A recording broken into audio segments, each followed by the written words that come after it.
Você já percebeu que muitas doenças não começam graves, mas vão piorando com o tempo?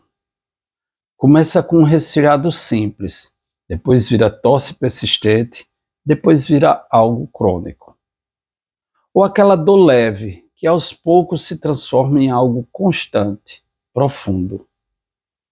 O capítulo 7 do Imperador Amarelo explica exatamente isso.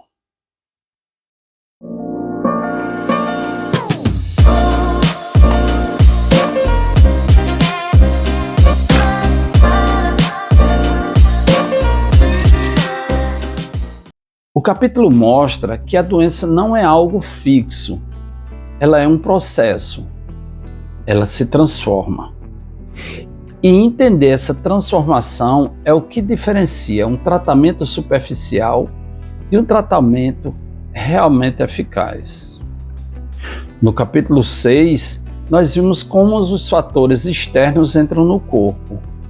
No capítulo 7, a pergunta muda. O que acontece depois que elas entram? E a resposta é: elas mudam. Eles não permanecem iguais. Um dos princípios mais importantes desse capítulo é: a doença evolui. Por exemplo, o frio, quando permanece no corpo por muito tempo, pode se transformar em calor. A umidade, quando fica estagnada, pode se transformar em calor-umidade. A estagnação do Qi pode gerar calor, ou seja, o padrão inicial não é o padrão final. E isso é extremamente importante na prática clínica, porque se você trata um quadro como frio, mas ele já virou calor, o tratamento não funciona. O capítulo 7 também reforça algo essencial. A doença se move do exterior para o interior.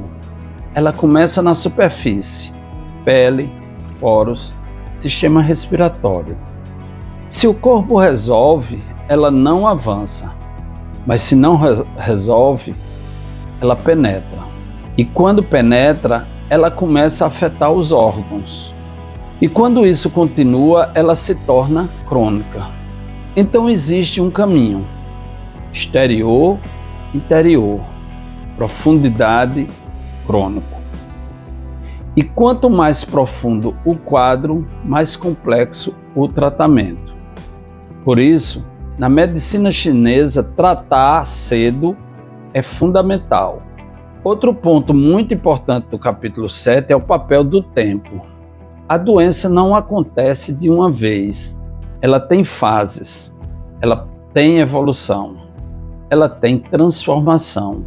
O tempo pode agravar, pode modificar e pode até mudar completamente o padrão.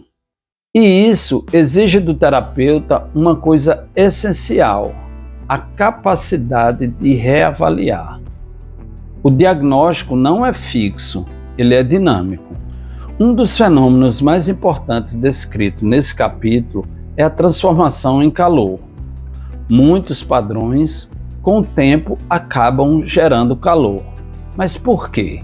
Porque bloqueio gera calor. Quando o Qi não flui, ele aquece. Quando algo fica estagnado, ele se transforma. Então vemos isso o tempo todo na clínica. Frio que vira calor, umidade que vira calor, umidade, estagnação que vira inflamação. Isso explica porque muitos quadros crônicos têm sinais de calor, mesmo que tenham começado com frio. O capítulo 7 também mostra que os padrões não são simples, eles se combinam. Frio com umidade, calor com secura, deficiência com estagnação. Isso torna o diagnóstico mais sofisticado e mostra que não existe uma doença pura, sempre existe uma mistura. Outro ponto essencial é o papel do Zen Qi. Se o Zen Qi está forte, o corpo resolve a doença rapidamente. Ela não se aprofunda, ela não se transforma de forma patológica. Mas se o Zen Qi está fraco, a doença entra, permanece, se transforma e se torna crônica. Então, a evolução da doença não depende só do fator patogênico, depende da força do organismo. Na prática clínica, esse capítulo ensina perguntas fundamentais. Esse quadro mudou ao longo do tempo? O frio virou calor? A dor mudou de característica? O sintoma ficou mais profundo? O corpo ainda reage ou está enfraquecido? Essas perguntas são essenciais, porque o tratamento precisa acompanhar o estágio da doença. Na acupuntura, isso se traduz de forma direta. No início, você libera o exterior. Na fase de transformação, você ajusta as estratégias. E nos quadros crônicos, você trata a raiz. Ou seja, não existe um tratamento único. Existe um tratamento que acompanha o processo. E aqui está a essência do capítulo 7. A doença é dinâmica. Ela muda. Ela evolui. Ela se transforma. E o terapeuta precisa acompanhar esse movimento. Se os capítulos anteriores falam de a natureza, as estações, o clima, os fatores externos, o capítulo 7 fala de algo ainda mais profundo. Ele fala do que acontece dentro do corpo ao longo do tempo. Ele mostra que a doença é um processo vivo e que tratar é entender esse processo.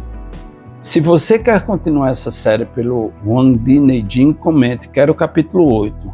Se inscreva no canal, deixe seu like e compartilhe com quem estuda medicina chinesa.